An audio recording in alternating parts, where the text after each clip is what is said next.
name is Shannon Hardy. I am a student and I am responsible for doing the micro teaching experiment or activity. And the topic that I chose was using the literature, give advice for teaching English 101. Now, I did use about 4 or 5 sources, but my main source was this book, The St. Martin's Guide to Teaching Writing. And although I'm not a English 101 teacher yet, I will definitely incorporate this into my practices when I do finally get inside of that college classroom. Now, since I did use a variety of sources, I decided that I wanted to come up with 6 tips to help someone who is responsible for teaching English 101. So my first tip was to make sure that you build relationships with your students. My reasoning for that is because if you are approachable to your students, then they will feel more comfortable to ask you questions. You should always make sure that you're approachable, you're intelligent, or you appear intelligent to your students, and that you are likable to a certain extent when it comes to your students. Because if you are those 3 things, then they will feel comfortable asking questions, they will feel comfortable participating in class, and that will have an effect on if they're actually learning inside of your class. If you know their names, you should definitely address your students by name while they are inside of your classroom, because that kind of helps you to build up the rapport that you have with your students. My second piece of advice would be to make sure that you give a detailed syllabus. When you have a detailed syllabus, that can eliminate a lot of the back and forth questioning that students may have in regards to the text or the class. If you remember, English 101 is normally a beginner's class, so you might have some 18-year-olds or 19-year-olds inside of your classroom, so they can be extremely anxious and have a lot of questions. So if your syllabus is detailed, that can eliminate that. Now, I found 10 things inside of the text that you should always incorporate inside of your syllabus.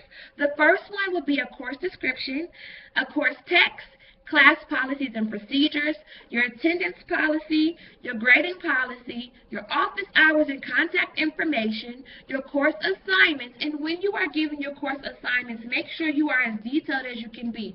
If you are a super teacher and you are able to give every single assignment that you're going to give for that quarter, that would be amazing. But if you can't, just be as detailed as possible.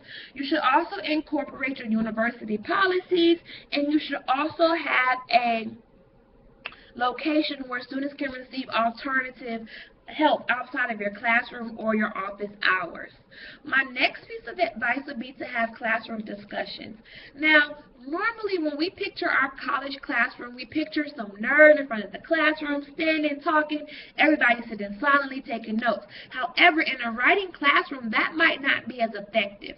So, if you have class discussions, then you will be able to act as a facilitator versus a leader inside of the classroom. And it is proven that classroom discussions have 2 roles inside of the writing classroom. The first one would be that it actually helps with the pre-writing process, and the second one is it helps with our stylistic issues. So if those things are helped while inside of the classroom, when the student goes home to write, you won't have to correct so many errors because we've already discussed those things inside of the classroom during our classroom discussion. My next piece of advice would be to intertwine 3 types of teaching inside of your classroom. The first one would be to teach by telling. When you teach by telling, you are captivating your audience. They are engaged and they are on the edge of their seats because they want to hear exactly what you're saying. You're walking around the classroom, you're making eye contact, and you're engaging your students with your words. The second way would be to teach by listening. When you do that, you're asking questions and you're forcing the students to participate by using their mouths and speaking on whatever the topic is that you're having a discussion or whatever question it is that you're asking. This will allow students to actually communicate with each other as well. It will give you a chance to have a teachable moment or learn something on your own, because as we know, educators love to learn regardless of if they're in the classroom or outside of the classroom. The last way that you will be able to teach, or that you should incorporate into your teaching, would be to teach by revealing. Now, when you do that, you're actually modeling or you're showing how something comes to pass. For example, if your students are responsible for doing a compare and contrast paper. You're modeling how to write that paper. So you're not just handing them an example of what a compare and contrast paper looks like, but you're showing them how you got to that process or how you went through that process to get to the end result. My fifth piece of advice would be to demand revisions. Students should know that revising is a part of the writing process and not a punishment. They should know that they are going to be expected to revise their work at all times. They should also know and expect that they should have somebody else look at their paper before they give it to you, whether it's a peer, whether it's a friend, or a peer is a friend, but whoever it is, they should know that they should have somebody else looking at their paper before they present it to you. They should also expect meaningful feedback from you. So they shouldn't just expect to see all this red ink on their paper and they don't know where to go and they're overwhelmed. Remember, we're working with fresh students out of high school in most situations. So we should give meaningful feedback. And that actually leads me to my sixth comment or my sixth piece of advice. And what that is you make sure that you provide insightful information. Now, it has been stated that if you have a paper, you are going to spend 20 minutes per student per paper. So if you have 20 students, you can only imagine how long that's going to take you.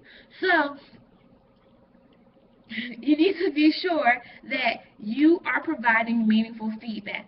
For example, if you see a student who has a poorly developed paragraph, and they also have poorly developed sentences inside of that paragraph, what you should do is teach them how to correct that sentence with your comments, as well as ask them questions that will force them to expand that paragraph. So they're not feeling that they're just getting a huge amount of criticism, but they are seeing that, wow, I need to expand this paragraph by answering these questions. So you're kind of showing them how to make those corrections by asking questions and providing insightful comments. So those are my 6 pieces of advice that I would give if you are teaching English 101. And just to reiterate what those 6 pieces of advice are, the first one would be to build relationships with your students. The second one would be to have a detailed syllabus. The third one would be to have classroom discussions. The fourth one would be to learn how to teach by telling, listening, and revealing. The fifth one would be to demand revision, and the final one would be to provide insightful comments. I hope this has been helpful, and if you happen to have any questions, feel free to leave them in the comment section below. Have a good day.